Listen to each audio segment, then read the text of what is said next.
હોળીનો તહેવાર છે। ગઈકાલે હોલિકા દહન હતું અને એ દહનના બહુ જ બધા વિઝ્યુઅલ્સ સામે આવ્યા। આમ તો એકતાનો તહેવાર માનવામાં આવે, બધા જ ભેગા થાય અને પછી હોલિકા દહન કરે, પણ અમુકવાર અમુક શહેરોમાં છમકલા થવા એ સ્વાભાવિક બનતા હોય છે। ઘણા બધા વિસ્તારોમાંથી જ્યારે હોળીનો તહેવાર હોય ત્યારે છમકલાના વિડીયો સામે આવે। રાજકોટથી પણ એવા દ્રશ્ય સામે આવ્યા। રાજકોટ શહેરના ભાગવતીપરા વિસ્તારમાં હોલિકા દહન દરમિયાન શાંતિ ડહોળવાનો પ્રયાસ થયો હોય એવા દ્રશ્યો જોયા।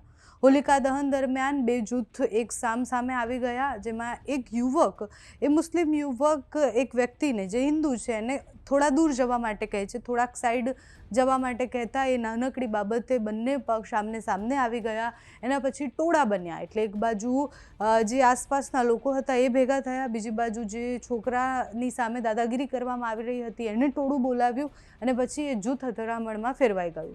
સ્થાનિક લોકો અને જેટલા પણ છે બધાએ યુવાનને છોડાવવાનો પ્રયાસ કર્યો, એટલે બંને યુવાનો જે આમને સામને આવ્યા હતા એમને છોડાવવાનો પ્રયાસ કર્યો, પણ પ્રશ્ન એ થયો કે હોળિકાનો તહેવાર હોય એટલે હોલિકા દહન થતું હોય અને એની બાજુમાં આવી રીતના દ્રશ્ય સર્જાય ત્યારે ઘણા બધા પ્રશ્ન એ આપણે જે એકતાની વાત કરતા હોઈએ છીએ, આપણે એવું કહેતા હોઈએ છીએ કે બધાનો આ તહેવાર છે, એ બહુ જ બધા તહેવારોમાં દૂર જતું રહે છે। એટલે તમે જુઓ કે ક્રિસમસ આવે ત્યારે પણ આપણે જોઈએ જ છીએ કે ઘણી બધી વાર હિન્દુ સંગઠનો જેટલા હોય છે એ કાં તો તોડફોડ કરતા હોય, કાં તો પછી એ સાન્ટા ક્લોઝ જે બન્યો હોય એને મારવા માટે દોડતા હોય, ત્યારે આપણે જે એકતાની વાત કરતા હોઈએ છીએ એ તહેવારોમાં ખબર પડે કે કેટલા આપણે એક છીએ।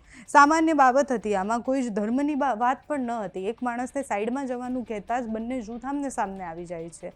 ડીસીપી હેતલ પટેલ ત્યાંના જે છે એમણે જે વાત કરી એ પ્રમાણે ભગવતીપરા વિસ્તારમાં હોલિકા દહન થઈ રહ્યું હતું, તે દરમિયાન એક જૂથના લોકો દ્વારા ત્યાંથી નીકળવામાં આવ્યું અને પછી એમને સાઈડ કરવાની વાત કરતાં જ બોલાચાલી થઈ। 3 યુવાનોને પોલીસે અટકાયત કરી છે અને શાંતિ ડહોળવા અને શાંતિનો માહોલ જે હતો એ ખરાબ કરવા બાબતે ફરિયાદ પણ કરવામાં આવી છે। હવે 3 છોકરાઓ સામે ફરિયાદ થઈ ગઈ છે, પણ આનાથી થોડા જ કલાકો આગળ જઈએ તો અમદાવાદમાં પણ કંઈક એવી ઘટના બની હતી। તમે એ દ્રશ્ય જોયા હતા કે કેવી રીતના દાણી લીમડા પોલીસ સ્ટેશનમાં આખું એક જૂથ આવે છે અને પછી એ પોલીસ પર હુમલો કરવાનો પ્રયાસ કરે છે।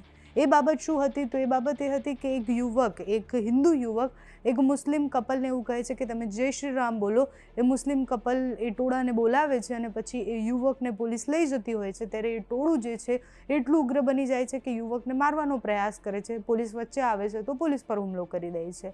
સામાન્ય નાની નાની બાબતો પર આપણે જૂથ અથડામણ સુધી પહોંચી જઈએ છીએ અને જેટલું ટોળું મોટું, જેટલા ભીડ વધારે એટલી દાદાગીરી વધારે, એ પ્રકારની પરિસ્થિતિ થતી હોય છે। રાજકોટથી પણ કંઈક એવા દ્રશ્યો સામે આવ્યા છે, ત્યાંથી જે સમાચાર અને જે વિડીયો સામે આવ્યા છે તેના પર કરીએ નજર।